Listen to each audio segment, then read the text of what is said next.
and they come in. And if not, they don't. All right. So, this chapter 4 really picks up where we left off on chapter 3. So I don't know if it's a harder chapter or an easy chapter or more conflictual chapter or what. Been a louder chapter here. Yeah,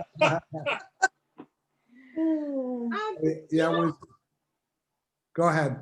I felt like it was a little bit easier chapter for me, but maybe that was easier because I could kind of separate myself from it and say, well, now we're talking about evangelicals, and I don't identify with that group, so I feel okay. I feel a little more safe in this chapter.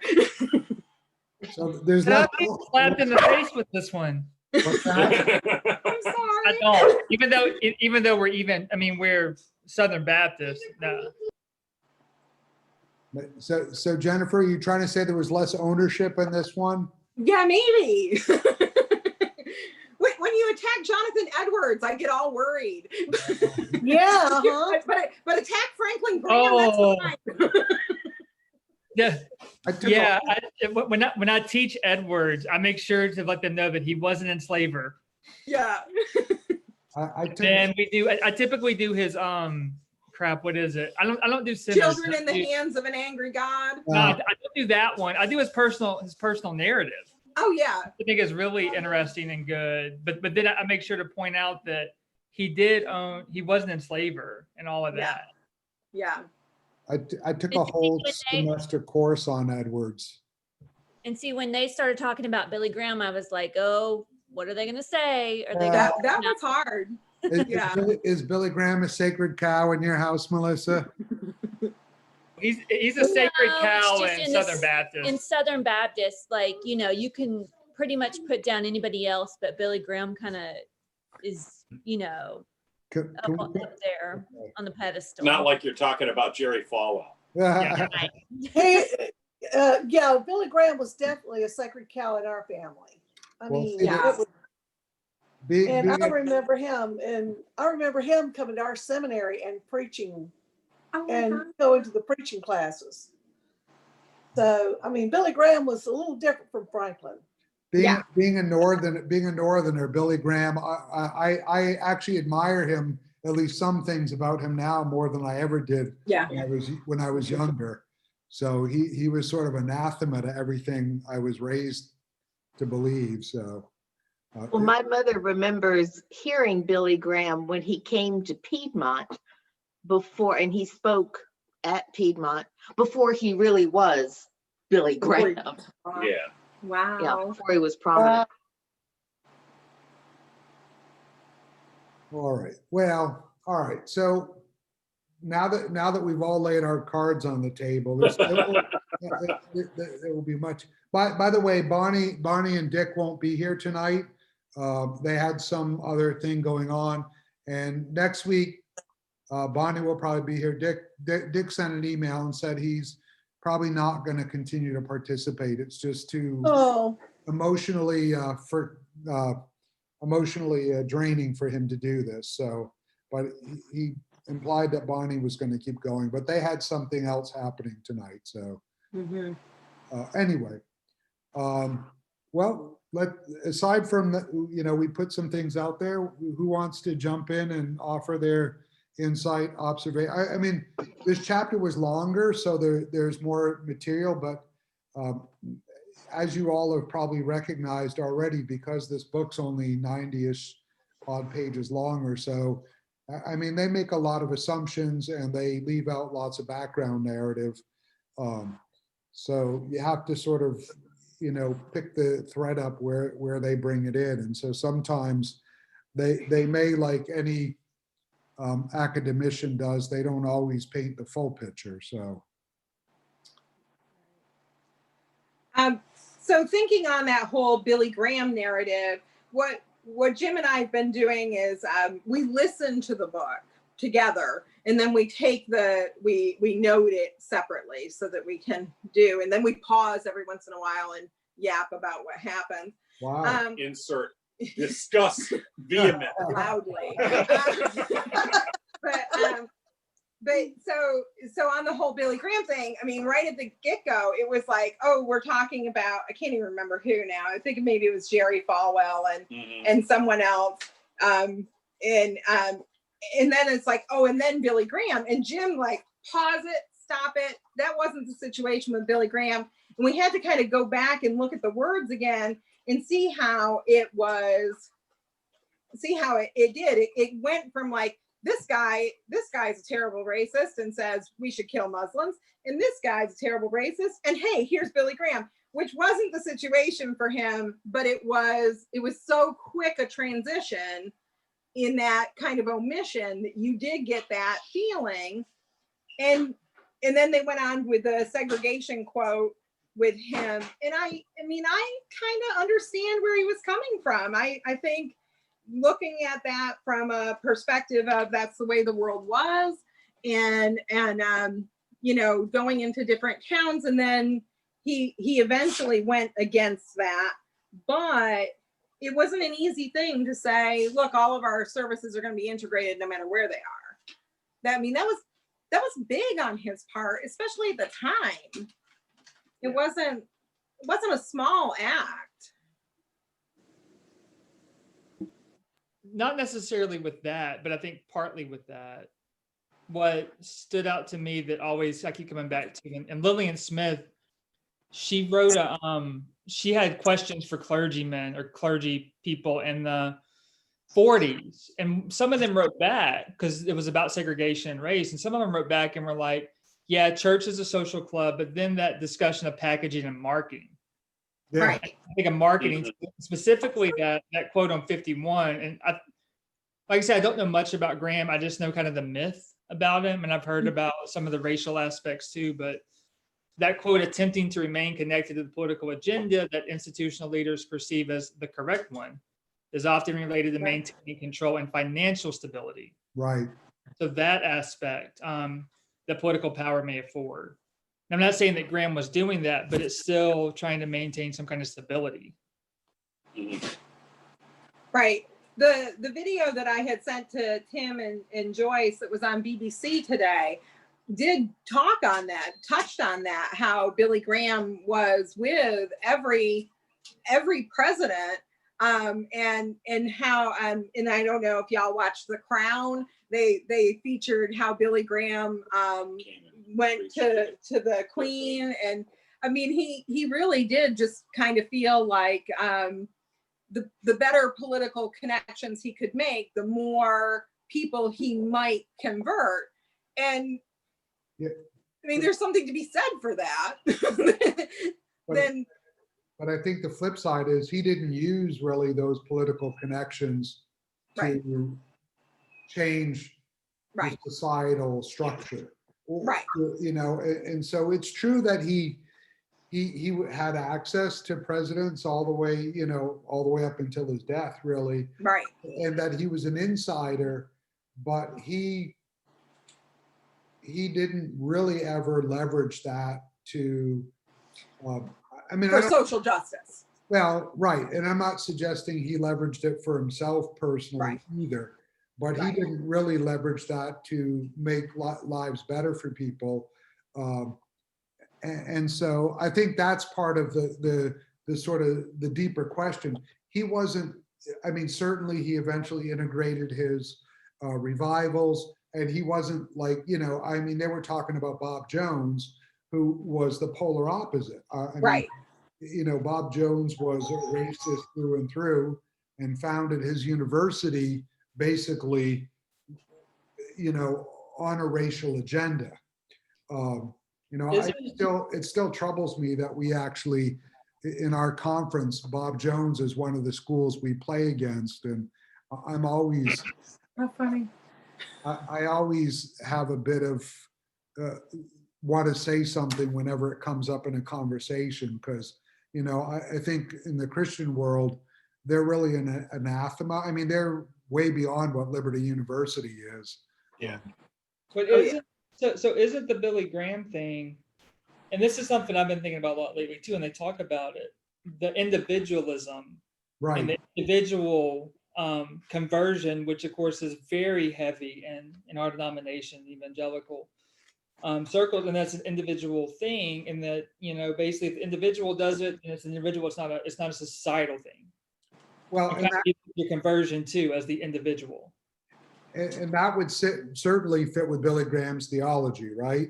You know, and so that's probably part of the reason why he didn't have a bigger voice, or at least assert himself more fully into that, because of the sort of convert the individual, and then each person you convert, you'll you know, sort of change the world by doing that. Well, let me ask you this question. What I am hearing, and apparently what I was reading, was the belief that all ordained pastors, Billy Graham's, evangelists, are supposed to do more than just one topic. And I would suggest to you that there are people throughout history who have been given an assignment from God to do one thing. And that one thing with Billy Graham was to evangelize. And he stayed on point throughout the 40 or 50 years of his ministry. He didn't deviate. That was his message, just like perhaps John the Baptist's message was to proclaim the coming of the Messiah. And that's all he did. He didn't go out and try and change society. And I would suggest to you that he stayed on point as well. So do we expect people with national and international or even local platforms to do everything? Because if that's what we expect, we're going to have some problems. People will fail miserably. They will step outside of perhaps what their assignments are. Then what's the church's responsibility and your local pastor? Every local pastor should know what their particular gifting is and what their mission is. But it's not to be all things to all people. It's not to address every problem that is out there. It is to bring people, it is to reconcile people, help them reconcile to God. I the process- agree with that. The one thing I would push back on that, I think, and this may have been something Melissa was trying to get at, I think that yes, God does give individual gifts, and he gives, I don't really like the word mission for this, but individual missions are you know, callings to people. You know what language you want to use. But then also, as the church is a group, right? It's the body of Christ. It's the feet and the hands and everything. So if one individual, say, let's just use Billy Graham as an example in this case. Like I said, I don't know who he surrounded himself with and all that too. So yes, I totally see that his mission is to evangelize. I get that. But who does he surround himself with, and who else is with him to fill in those other parts? And I think the question is not necessarily what the individual is supposed to do. I think we need to rephrase the question and say, what is the church supposed to do? Well, I'm just looking at it as more of a, who am I to look to leadership wise for direction, and how are you effective in other causes that, you know, fall within Christianity that aren't just a, you know, like taking care of the homeless and, you know, those kinds of needs like that. Who, you know, who leads that, and how are you effective if everybody is on their own? Well, that's where I think the church working together comes in. Well, that's why if we can get past our denominationalism, get past our religion, there are people in different groups within the body of Christ who focus on these different areas. Not everybody can focus on everything. We lose our effectiveness if we are moving all over everywhere. And there are people who do focus on one or two areas. And it's up to us to go and say, all right, if I am interested as an individual, if I am interested in the homeless and alleviating problems in the homeless community, What groups within the body of Christ are actively involved in doing that?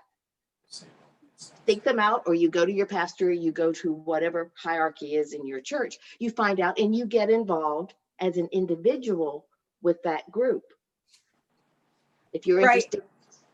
Mary Frances, I was thinking about that same kind of thing, because I was thinking that one of the issues they bring up is on page 47, there's a little bit of a discussion about the idea that Christianity Today hadn't featured many articles on racial justice, especially in the last 20 years. And then it says something about silence being overt. And I thought, well, unfortunately, that is one of our, it's one of the Christian tenets that we uphold, is we say, well, we have to turn the other cheek, right? We are a religion of peace. So we don't want to confront people, especially when you're talking about denominations, confronting people who are also Christians is directly against some of our biblical verses, the ones we've even been studying in liturgy just in the last few weeks, that we have to practice unity. So we get into this, like, gray area, or not, at least black and white area, where we have, in the past 20 years, I think we haven't focused on racial diversity because we've been focused on other social justice issues in the church. We've been focused on bigotry against homosexual, transgender, LGBTQ plus. So we thought that this problem was solved. When Bob Jones started saying, sure, you can date transracially, wasn't that problem solved? Yeah. Yeah. When Bob Jones said anything, I realized that the problem certainly wasn't solved, because he's the last to any table, He's sort of a fringe person. except for maybe the Yeah. dinner table. Yeah. No, But I mean, we are supposed to be a religion of peace. Sometimes that actually leads us into more conflict. When you see other members of the Christian body, the church at large, like Westboro Baptist, doing horrible, hateful things, Well, yeah. you want to do something against them, but at the same time, we're in a bad spot where we can't really fight them quite so well. But is there? I think that we don't know how to fight. Right. I would suggest that Christianity, or members of the body of Christ, we are not here. I mean, we are not necessarily a religion of peace. We're not a religion of war either, but we are supposed to stand up and confront that which is not truth. And we have to there well, varying degrees of what people consider truth, but there is only one truth. Mary Frances, Yes, sir. and that's why I disagree with your analysis that we all have one purpose. Our one purpose is to speak truth, and to do that through Christ's love as a Christian. And therefore, you can't say that Billy Graham, because he was an evangelist, he didn't have a responsibility to condemn racism, because he should have known as a Christian that racism was inherently evil. And therefore, I was under the impression that he had actually condemned it, but I'm not saying that we only have one purpose. I'm saying that there is a predominant, not everyone is called to be an apostle. An apostle who exercises the fivefold gifts and can deal with all these issues. But actually, our baptism does call us to be apostles. That's actually, that actually is what our baptism calls us to be. I think there's two different discussions, because you're talking about the Great Commission, I would say, right, Tim? And then No, I'm suggesting that we're all called by our baptismal vows to share Christ's love in the world. And right. when we see evil, we're called to denounce it. all Christians are given that power to denounce evil. Yeah, I think. And Yeah, I'm not I was disagreeing with thinking about when you said apostle, I was thinking evangelizing. No, So, but I think too, I think the core is this, like I said a minute ago, we're thinking spiritual gifts, which is a different discussion than what you're saying about speaking truth, right? well, no, because I think what Mary Frances is saying, that some people are called to be people like Billy Graham, and other people are called to, minister. Well, be teachers, right? What's that? Be teachers, essentially. Right, exactly. So that's your vocational call, okay? That's a different sort of question than the question that they're dealing with in this book, because all of us have a vocational call. I wouldn't dispute that at all. And all of us should uncover what that vocational call is. But our baptismal vow and our acceptance of that vow, whether we did it through confirmation or in adult baptism or however we did that, the exact words that we say when we claim that baptism is that we're going to follow Christ, we're going to denounce evil, we're going to share God's love. Those are actually the words that we say when we claim our baptismal vow. Jim, I am not disagreeing with you at all. Well, there is something called the office of the prophet, the office of the evangelist, the office of the apostle, which sure. is different from our general vocational call. Well, and Billy Graham had the office of the evangelist. Sure, but clergy in a local church are actually called to exhibit, and Joyce hopefully will back me up on this, and if she won't, well, we'll have that discussion off camera.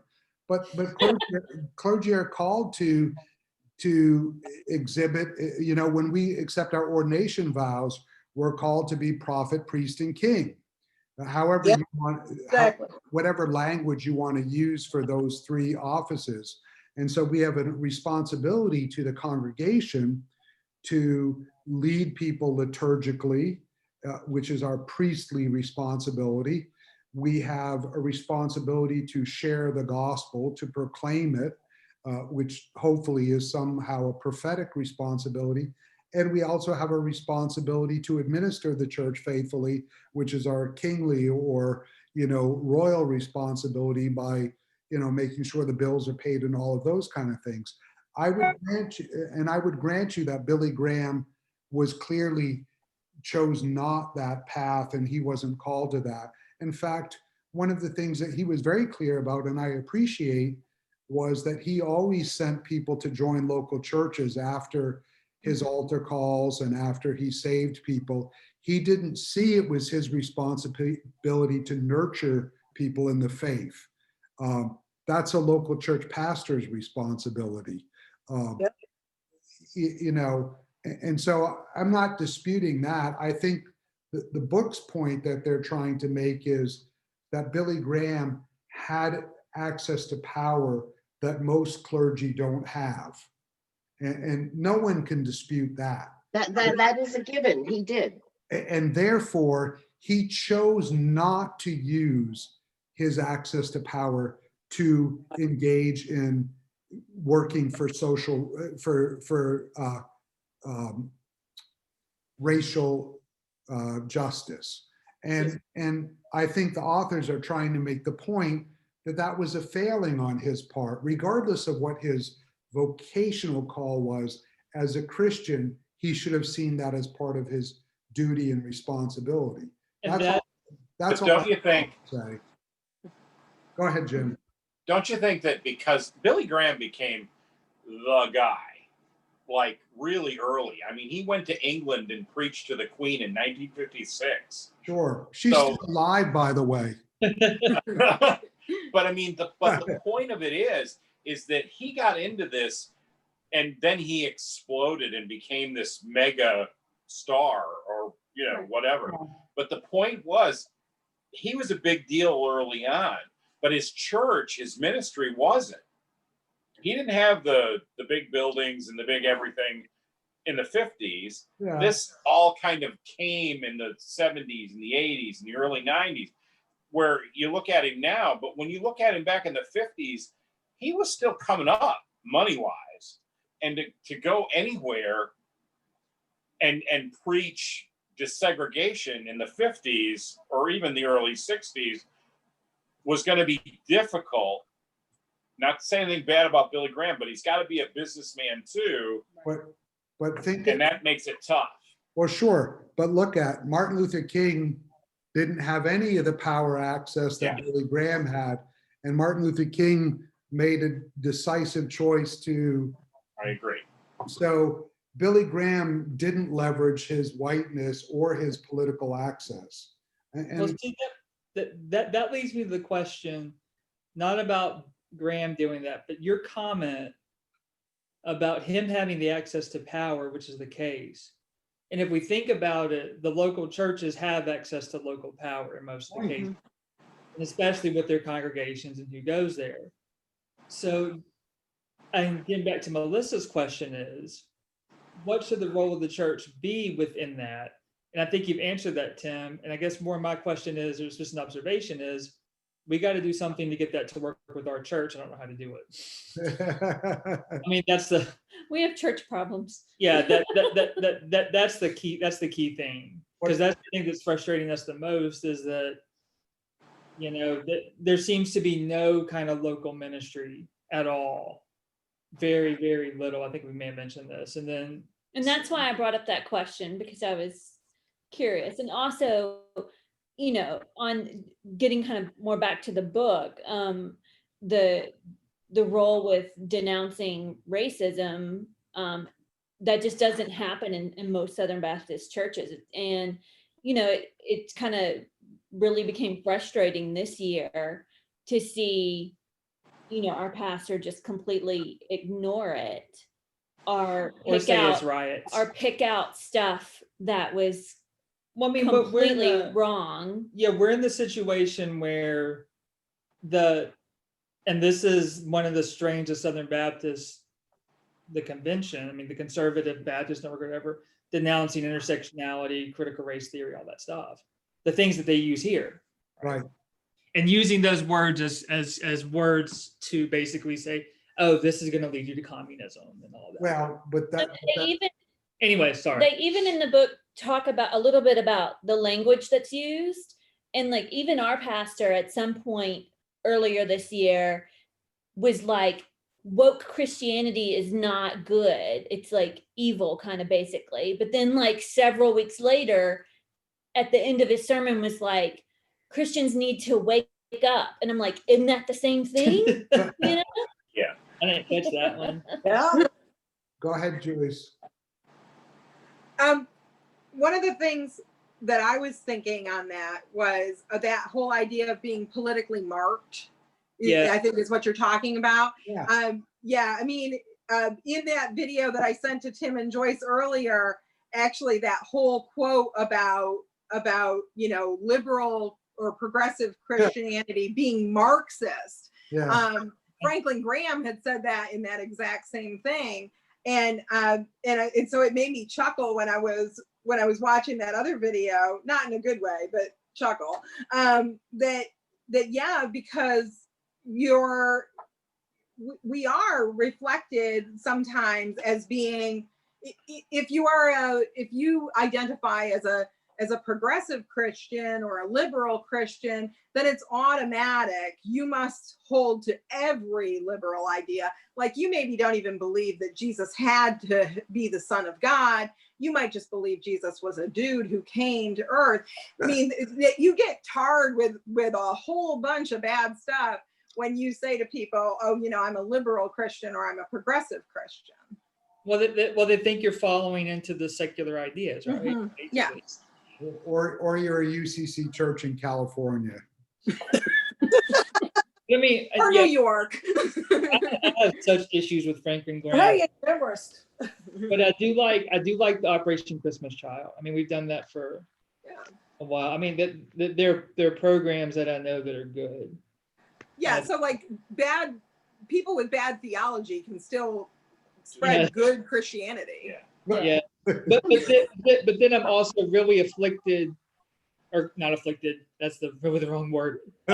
Conflicted, because of course they showed the Operation Christmas Child video, and it was, I don't know what country in Africa she was from, but it was a young African talking about how great it was to get it and no shoes, never. So just those images, you Yeah. know, that perpetuate these things. Yeah. Anyway. See, you all went off the rail way down the road on this. I got killed on page 4. What? I mean, Page 4? You mean yeah, page 4 of the page chapter? 43. Oh, when, I they thought start- you when they go off on 44. meritocracy. Yeah. Yeah. Oh yeah, and that the somehow the achievement, hard work, and ultimately the Protestant work. My grandmothers were Anglicans, Episcopals, and Catholic. Oh yeah. They only knew work hard. Yeah. You can't, Tim knows, Tim's a Yankee too. So's Mary Frances. We know that being New Englanders, we identify with hard work is part of our Christianity. yeah. Hey, but you that- don't think we know about it down here south? Well, No. Not like we do. Whoa. Uh-oh. all of that. Oh, now the fight's coming. Do I you was gonna Qs say, have cushions? When I was Does reading, your kneelers have cushions? Oh, you don't even have oh, those. we don't have kneelers. What do Hey, you- we didn't have cushions in our pews, and Oh we my sure God. didn't kneel. Yeah. we stand up and Except down for altar songs. I part. think we're in a Catholic church. You can get the workout. Yeah. Yeah. I was gonna say though, so the Protestant work ethic thing, it's something, of course, when I'm teaching early American literature, and Southern Baptists, we don't have the predestination, that strain really, but the ideas, of course, with the Puritan being that that's God's blessings on you and showing that Yeah. you're chosen, right? So Right. it really plays negatively, I think, into the whole construction of race, because that basically says that, hey, well, we're not going to Christianize you. You're enslaved and you're black. You don't need to be Christianized. So then you have no blessing. So and then it gets perpetuated into the Southern and the American myth of the up from your bootstraps. Yeah.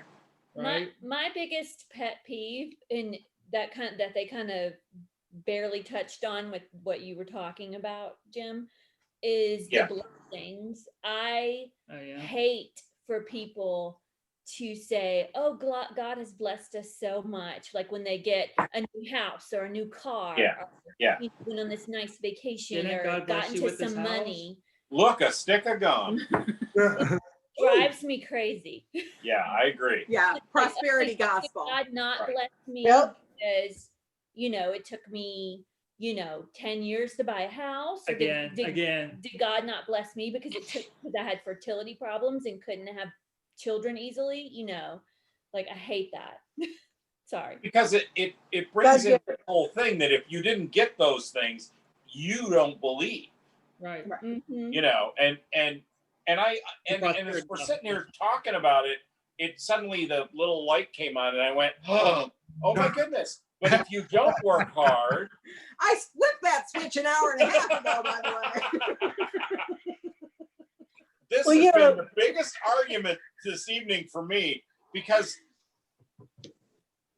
the whole thing works out. If you don't have an opportunity to work hard, Mhm. you can't succeed as a Christian because you're not working hard. Right. Well, what if you don't even have the examples of what hard work Right. looks like? Exactly. Well, right. Or you There's a don't. light over my head. You can't see it. Yeah. I mean, the whole other narrative too is, how come, and we're talking about race, how come poor blacks can't pull themselves up? Some of them are working 3 jobs, Right. making minimum wage, working harder than I am, right?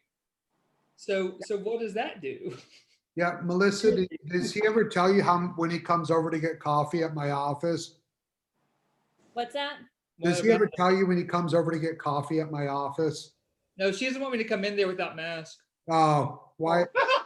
Have get on to him for being a social butterfly. No, it's No, okay. I gotta get out of that. I gotta get out of my office. It's in the basement. Yeah, no one wants to go to his office. No, nobody ever comes to my office. We love you, but you have to come where the good coffee is. And there's windows. He does talk about your good coffee. Well, he though. has a. Windows. Window. Windows. I have no windows. He does have Max Oh, Weber's man. Protestant work ethic though. I have Weber's Protestant work ethic. I do. See? Prominently displayed.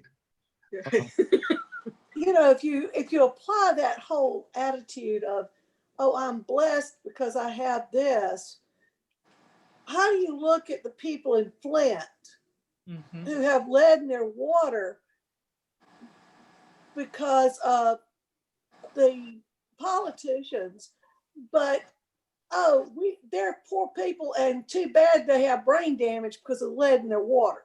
Right. They must not be blessed of God. Well, what's the blessing too? That blessings all seem to be connected to material things, right? Right. Exactly. And that's where it really is a problem. I catch myself thinking about it sometimes and thinking, oh, I'm so blessed. And I go, I am blessed, but did I do anything to get it? No. Do I earn it? No. Does somebody else not deserve it? Sorry, they all deserve it. And I'm no better than anybody else. Right. I think one of the things that happens on the opposite side of that, and when you're using those terms, like they're talking about that whole marking, and you say, well, you know, I recognize that I have white privilege because I came from a household that owned a home and where parents had at least, you know, some technical degrees or had gone to college. I had a better start than a lot of other people. So I was starting ahead in the race. But then that same thing falls into an entitlement system, because there are plenty of people who actually had very good starts and they go nowhere with it. And so that feeds back into that, you know, are you blessed, or was it your hard work, or was it where you started? Whoa. Wait, somebody say White House?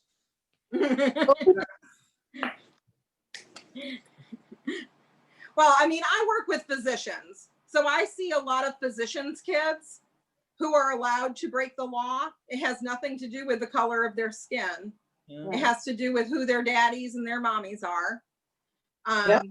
And they have the money to send them to yet another rehab, yet another whatever, you know, and again, it has nothing to do with the color of their skin. I work with Black physicians too. But it's an entitlement thing, right? You pass on entitlement. So you pass on privilege, you pass on entitlement too sometimes. But I was thinking about that in that terms of blessed. You know, I'm so blessed. I mean, were you blessed when your parents bailed you out of jail yet again? It's just not. Didn't think about that, Jen. Yeah. Well, somebody was blessed. I would have gotten blessed. I'd have been Blessed out. This would have definitely gone beyond the go cut your own switch. I've got I one. was going to for say, you. Joyce would have been one of those incidences where this is going to hurt me more than it hurts you. Yeah. Oh, yeah. Oh, I remember those. Yeah. Yes, parents told me that all the time. I actually had to go cut my own switch a few times. Wait, your dad gets it. Yeah, right. You have to go out and cut your own switch, right? You know. My grandfather made me do that. Mhm. My grandmother. I never had to do that. thankfully. Oh. I was a wooden spoon. Oh, and if I didn't get a good switch, he would pick the biggest one for me. Yeah. Ooh. Gosh. Yeah. Mhm.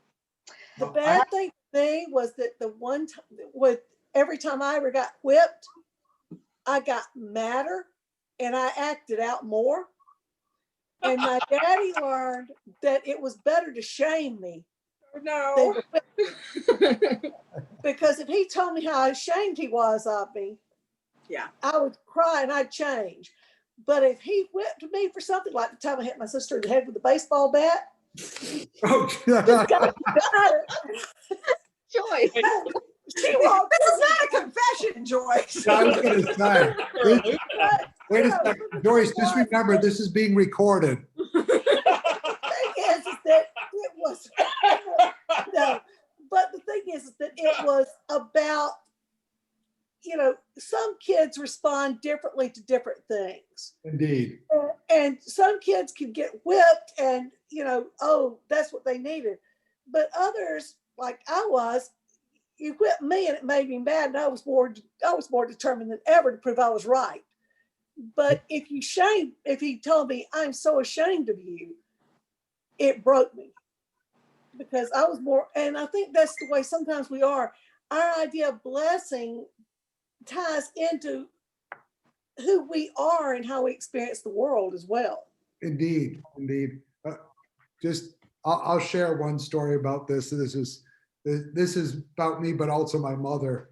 So I was about maybe 6 years old, and I had done something that a typical 6-year-old would do. And my mother went to spank, and I was sitting in a chair, and she went to spank me. And when you're 6, you're much more limber than you are when you're not 6. Yeah. I was able to flip over in midair while she was in mid swing. And rather than hitting me on the backside, she hit me right on the side of my head and gave me a black eye. Oh, no. Well, the next day we had a doctor's appointment. Of course, I was 6 years old. We were going to see our family doctor, and she had to bring me along. And of course, the doctor was suspicious about this black eye that the 6-year-old had. And she had to confess to the doctor what had happened, And of course, to this day, I still laugh about it because it brought my mother great embarrassment. She was just worried that he was going to report her to child services, for beating me. But, she really had intended to hit me on the bottom, and I flipped over. Oh, Tim, that's good. Well, yeah. You can laugh at it now, but I'm sure my mother was scared to death when she. I'm sure she was. Particularly because I was 6, she was like 25 years old. So, anyway. Yeah, but that does play into Joyce talking about how different punishments are effective or whatever. That's absolutely that whole point of equity as opposed to equality. Right. Exactly. If I beat every child that does something bad, if I smack your hand or whatever, that might work for 50% of the kids, but it's not going to work for the other 50%. That's the same thing when we're looking at that whole idea of white privilege, because it's not equitable to treat everyone equally. Yeah. Unless you're in Catholic school, and then the non-wrapping your knuckles. And you're writing with your left hand. Right. Yeah, I used to, There was no escaping that. no. Part of the time when I was a child, we grew up in a town that was predominantly people of French Canadian heritage, and they were predominantly Catholic. And so many of my friends went to parochial school, and they would routinely come home with red knuckles, and and we Protestant kids would harass them terribly. So you grew up where the Acadians were. Yeah. Basically. Yeah, I did. It became the Cajuns. Exactly, you got it. That's my maternal grandfather is from that ancestry. Oh, wow. All right. Anyway, other observations? We've covered a lot. This has been a gamut sort of discussion. See, Stephanie's going to be mad she missed this. I know. You'll have to watch it later and then be jealous. On page 49, it talks about prior to the 2016 election, only 30% of white evangelicals believed that a politician could behave ethically in their political duties if they behaved personally immoral. And then it jumped to 72%. And I was kind of shocked about that. But then at the same time, I've had to block a lot of people on Facebook and mute them. So I'm kind of not. But did you notice the other thing too, talking about Reagan and Carter? Yeah. Yes, that was a big surprise. I mean, Reagan is not Reagan didn't have the total baggage that Trump has in social media and everything, but Reagan was just as bad. I mean, I remember, hearing tapes about him, I think in the 70s, talking about Africans and blacks and things like that. And then of course, him being divorced twice, forgot the other mention in there, that type of stuff. Yeah. And then evangelicals going against Carter, basically. Well, I was Yeah, in but that's seminary. right. Well, I was actually in seminary when Reagan and Carter ran against each other. And I remember how we were so for Carter. And it was one of the professors even said, a vote for Carter is a vote for peace. A vote for Reagan is a vote for war. Huh. And I mean, it was very clearly, of course, I went to what everybody nowadays calls, we were called ourselves the logical seminary. And of course, it was taken over by the fundamentalists. So anyway, but that was after my days.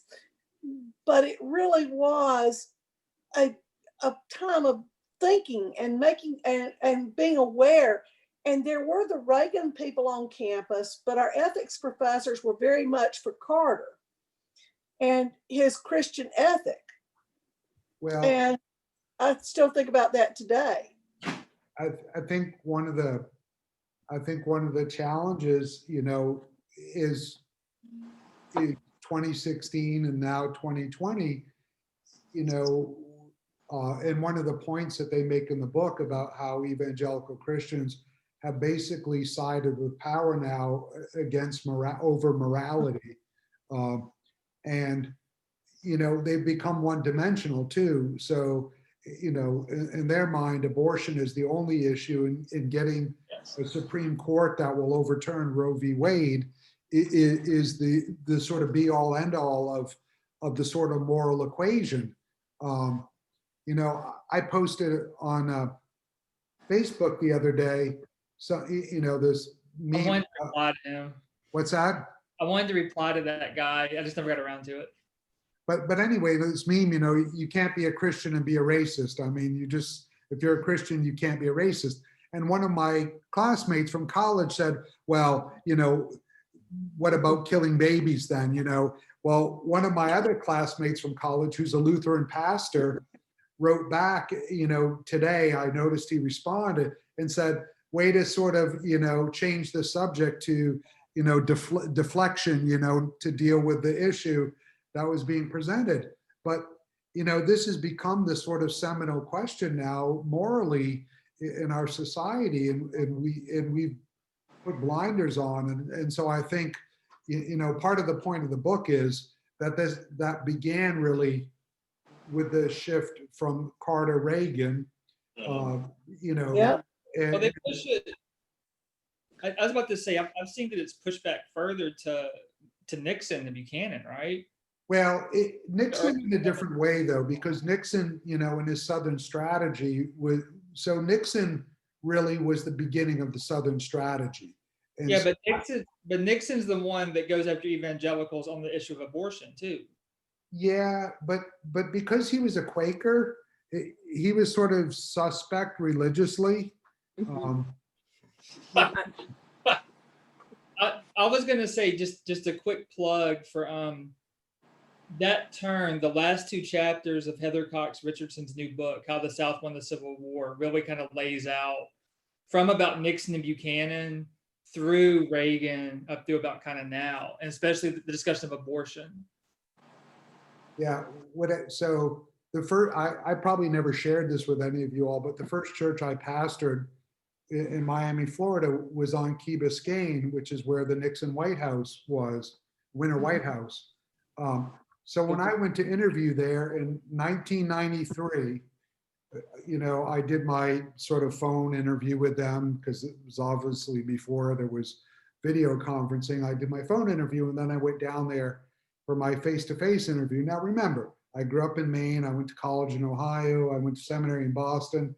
Then I go to the Peace Corps and stuff, and I come back and all this, and I go there and I'm walking around the church. Now this is a UCC church on Key Biscayne, and I walk into the fellowship hall, and one entire wall of the fellowship hall is with pictures of Richard Nixon, Jack Parr, Billy Graham, et cetera, BB Rebozo, all of them lining the entire wall of a UCC church. Did you say Dee Dee Ramone? BB Rebozo. Jimmy Raboza. I said Dee Dee Ramone, and I was like, what? That's different. That's a different story. Wow, there'd be a sermon. And I'm just like looking at this, and I'm trying to fathom like why UCC Church has pictures of Nixon and Jack Parr and Billy Graham hanging in it. Like, Sure, the American flag doesn't seem so bad now, does it? Exactly. well, but then, you know, I learned the story of the church, and so first of all, the church was like probably 60-40 Democrat Republican or something like that. But the Republicans were sort of old school Republicans and not sort of modern Republicans, if you will. But lots of them were personal friends of the Nixons and still got correspondence from the Nixon family and this kind of stuff. So they were, but the reason his pictures were there was because during the impeachment hearings and all of this that was going on, even though Nixon was a Quaker, he went to the Presbyterian Church that was a Presbyterian Church of America, which was on the island. So the evangelical, and it was sort of an early version of a mega church, okay? And apparently one Sunday when Nixon happened to be there worshiping, the pastor made a comment in his sermon sort of about the morality of all of this. You know, I don't know the details of it, but Nixon got up and stormed out of the church and never went back. And then began to worship at the UCC church. Presbyterian. But because, you know, because he worshiped there, then, you know, Billy Graham came there and Jack Parr came there, and he and BB Rebozo were lifelong friends. And in fact, BB Rebozo was still alive when I was living on the island, so I got to meet him. And it was interesting that even to that day in the 90s and up until his death, he never betrayed his loyalty to Nixon. And whatever he really knew about what went on, he never betrayed that. And so he really was a true model of a real friend and not someone that was interested in sort of political intrigue. And the Nixons continued to winter in Key Biscayne after he left the White House and so forth. But I always remember that every time I went into that fellowship hall and I would see these pictures, I had this strange feeling about, you know, the sort of America that we were living in, because here was a progressive, reasonably progressive church and a definitely progressive denomination with, you know, one of the few presidents we've had that was, you know, went through impeachment and then resigned and all these kind of things. And yet they still had a fondness for him because of their personal relationship. Mm-hmm. And in a way, that time seems to be gone in our society, is really what I was trying to drive at, because I can't imagine that we'll have that kind of affinity and fondness to sort of, you know, presidents going forward with the acrimony that exists. But in a way, isn't that what the church is kind of too, like you said? 100%. With politics and the power. But I think the other part of that with me is the civil religion aspect of that. Oh, and it was all over the place. I mean, there was nothing more. When I served that church, I participated in more civil religion than I've ever participated in my entire life. I was at every flagpole, at every Flag Day, at every 4th of July, at every, you name it. I was doing prayers at the city council meeting, you know. Oh, you told me about those. Yeah. But in a way, that was part of what that small town community was about. And so I tried to bring integrity when I did that. In fact, one time at some Flag Day ceremony, I quoted a bunch of Tillich and his sort of, you know, ideas on symbols and civil religion. I was trying to really get myself not invited again, and it didn't work. You messed up in reverse. Yeah, you know. You got invited to more things. Now, well, yeah, by some people, because, Poor Tim. you know, but I have one question for Joyce before we leave. Yeah. Was it a wooden bat, aluminum, or wiffle ball? What's that? It was oh, what? boy. That was probably, Oh, and I'll tell you this. I told her I was swinging the bat and I said, get out of the way or you're going to get hit. And Yeah. she walked right by me just by Stop or I'll shoot. Well, that happened later. I think Mary Frances wants to weigh in on that one. Oh, no, I'm just laughing. I think it's all very funny. Joyce, it's funny that you say that because I don't remember the particulars, but I have some story like that from my childhood where I do remember them. This will be my party. This is my confession on tape. So I got expelled from school when I was in 3rd grade. Oh, But the reason I got expelled is because, you know, I grew up in a single parent household and we didn't have a lot of money. And the family that babysat me after school, their son was 3 years older than me. And at home, at their house, when his mother was babysitting me, he treated me like I was his little brother. At school, he tormented me. And one day I had new clothes, which I didn't very often get, and he pushed me down in a mud puddle. Oh, Anyway, and I got so mad, I started, you know, fighting with him and even though he was 3 grades older than me, he knew I was probably stronger, and he ran and hid in the boys' bathroom. And I chased him into the bathroom and started beating on him and whatever. Well, all the male teachers in the elementary school came to hold me down because I was so out of control, and I was so angry that he had ruined my brand new clothes. I think he even tore them, but I was really upset. And the principal decided to get at my feet. And I distinctly warned the principal, don't hold my feet because I might kick you in the face. And oh no. yeah, so just like you warned your sister, I'm swinging the bat. Well, the principal grabbed my feet and I kicked him in the face. And, you know, like your parents, he didn't see much humor in my warning. So I was invited to find another school the next year. Oh. But, you know, as a 3rd grader, I thought I warned him and I told him I was going to kick him if he grabbed my feet. You know, what was I You supposed did all you could. Right, exactly. And then, Exactly. well, of course. And then I proceeded to kick him in the face, you know. And they promptly, you Well, know, the milkman pulled up just as I hit her in the head. oh, well, they, I hated the milkman forever after. Too many years working with large farm animals. You just know if you get your head down there, you're gonna get kicked out. I'm telling you. exactly. Right. Exactly. He just didn't have any sympathy. Yeah. No. And my daddy broke a hickory switch on me that night. Broke one. I think this has been a great discussion. Thank you all. Joyce, I'm gonna put you on the spot to ask you to pray because we missed you last week, so. The last 2 weeks, right? Well, but anyway, I prayed last week, so we'll get you this week. All right, let's pray. Most gracious God, we thank you for this time together. We thank you for a chance to explore topics that are often uncomfortable. We ask that you would be with us, that you would help us to make a difference in this world.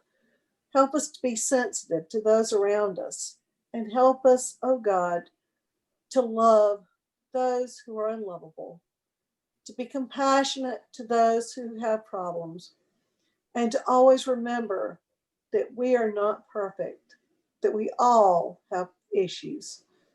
Be with us, O Lord, and go with us through the week. Amen. No. Thank you all. Thanks, Thank everybody. you. Thanks, All everybody. the fun. Good night. night. Take care, everyone. Bye. Good night. Confession is good for the soul after Yeah. all. Exactly.